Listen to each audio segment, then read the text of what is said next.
Le dosage en chimie.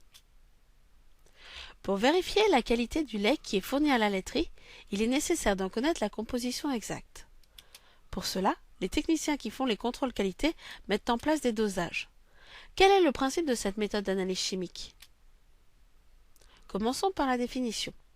Le dosage est l'action qui consiste à déterminer la quantité de matière, la fraction ou la concentration d'une substance précise présente dans une autre ou dans un mélange.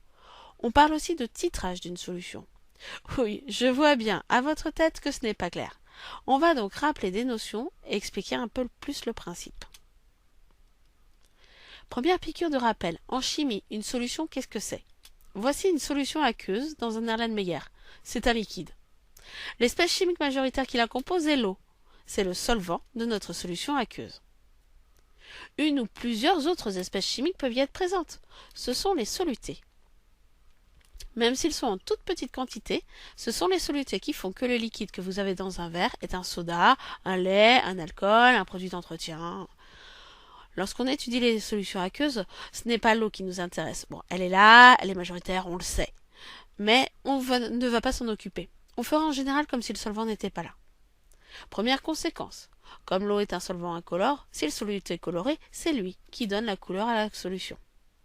Lorsqu'on fait un dosage, on cherche à connaître la quantité de ces solutés dans le volume de solution.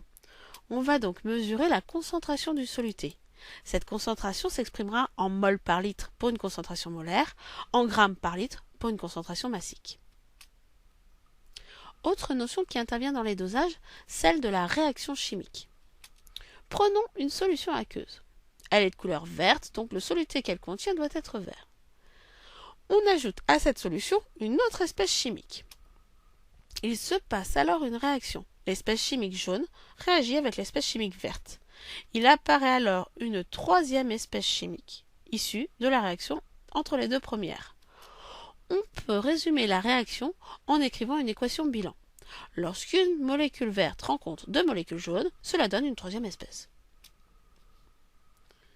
Le fonctionnement d'un dosage est basé sur une réaction chimique.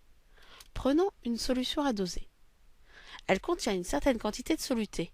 On ne connaît pas sa concentration. Grâce à une pipette jaugée, on en a pris un volume précis. On utilise donc une autre solution, la solution titrante. Cette deuxième solution contient une autre espèce chimique et pas n'importe laquelle. C'est une espèce qui réagit avec notre espèce de concentration inconnue. On connaît l'équation bilan de la réaction chimique entre les deux espèces. On verse progressivement la solution titrante dans notre solution de départ. À chaque ajout, les espèces réagissent entre elles. Il arrive un moment où on a ajouté juste la bonne quantité pour que tout notre produit de concentration inconnue ait réagi. Il faut s'arrêter. C'est le point d'équivalence. À ce moment, sous ma burette, il n'y a plus ni le soluté de la solution inconnue, ni le soluté de la solution titrante. Dans l'Erlenmeyer, il n'y a plus que les nouveaux solutés produits par la réaction. On relève alors le volume de la solution titrante que l'on a utilisée. On l'appelle le volume à l'équivalence. Par des calculs, on va pouvoir en déduire les quantités de produits qui ont réagi et la concentration qu'on cherchait.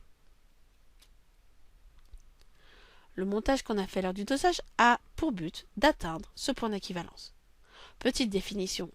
Le point d'équivalence, c'est l'instant où deux espèces chimiques ont réagi dans des conditions stoichiométriques. Les conditions stoichiométriques, ce sont les conditions qui sont décrites par l'équation bilan. Dans le cas d'un titrage, cela signifie qu'on a versé juste la quantité de réactif titrant nécessaire à faire réagir la totalité du réactif titré. Il existe plusieurs manières de trouver ce point d'équivalence. Chaque manière correspond donc à un type de dosage différent. Mais ceci fera l'objet d'une autre leçon.